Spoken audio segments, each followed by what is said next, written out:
Alright, what's up guys? Hitting $10,000 a month in SaaS sounds simple on paper, but when you really look at the real numbers, it's never the way people think. Most SaaS stories skip straight to the screenshots, the Stripe dashboards, the big numbers, the quiet flex of revenue cat. But what usually gets left out, guys, is the boring middle. It's the stuff that people don't talk about, which is the math, the pacing, the trade-offs, and the small decisions that quietly stack up over months. And I'm going to talk about the boring stuff this video. So this isn't about hacks or shortcuts. It's about what 10K monthly recurring revenue actually looks like when you break it down into real ordinary pieces. So by the end of this video, guys, the number won't feel magical anymore. It'll feel oddly specific. Okay, so let's start with the numbers itself. $10,000 a month means one thing and one thing only. Every single month, customers reliably pay you a total of $10,000. Not revenue from a launch, not a one-time spike, not I did 10K once. This is money that shows up again next month and the month after. Now, here's where things get interesting. That 10K month can come from wildly different setups. Some founders hit it with 100 customers paying $100 per month, 200 customers paying $50 per month, 1,000 customers paying $10 per month, or even 20 customers paying $500 per month. It's the same destination, but completely different roads. And this is where people get tripped up. They obsess over the big numbers instead of the structure underneath it. Because guys, 10K isn't a milestone, it's just a math equation. So let's break down the pricing reality. Let's say a SaaS charges $50 per month. To hit 10K, guys, you need 200 active paying customers. That's it. There's no mystery. Now, if you slow that down, 200 customers doesn't mean 200 signups, 200 free trials, and 200 people who clicked your site. It means 200 people who pulled out a card and didn't cancel. So if your product has even modest churn, let's say 5% monthly, you're losing 10 customers every month at that scale. So to stay flat, you must add 10 new paying users every month after that. And to grow, you need more than that.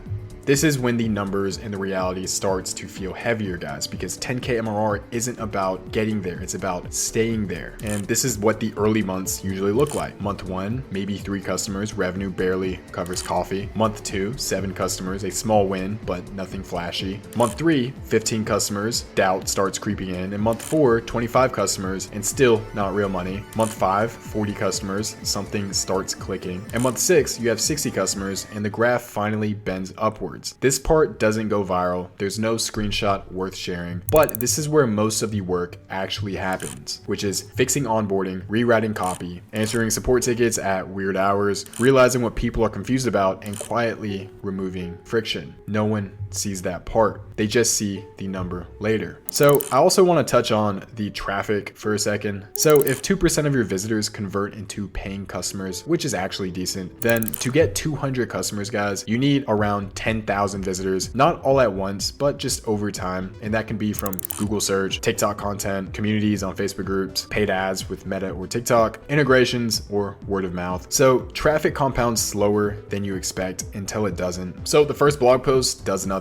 The 10th gets a trickle, and the 50th suddenly stacks. And this is the same with videos, posts, or with product-led growth. So 10K MRR is often the moment where effort finally starts matching output, not exceeding it, not exploding, just aligning. So another thing I want to go over is a time constraint. There's another limiter no one puts in a revenue chart, which is time. Early SaaS is built in stolen hours after work, before bed, on weekends, before other responsibilities. And that slows everything down, guys. Not because the idea is bad, but because progress has a speed limit. And that's why most people quit around 500 MRR, 1200 MRR, 3K MRR, not because it's impossible, but because it's boring longer than expected. 10K MRR rewards patience more than intelligence, guys. And from my personal experience, there's a strange phase between 2K and 7K MRR. You're no longer quote unquote just starting, but you're not free yet either. So you do have to deal with support tickets, infrastructure matters, customers complain about edge cases, and you feel responsible now. And also you feel the revenue is growing, but expenses are growing too, which is the tools, APIs, hosts, contractors, and ad spend. So even though the top line number is climbing, your bank account doesn't feel dramatically different. And for many SaaS businesses, the jump to 10K doesn't happen evenly. It happens in steps. So one week, a single feature clicks, one distribution channel wakes up, one integration sends steady users, one pricing tweak doubles conversions,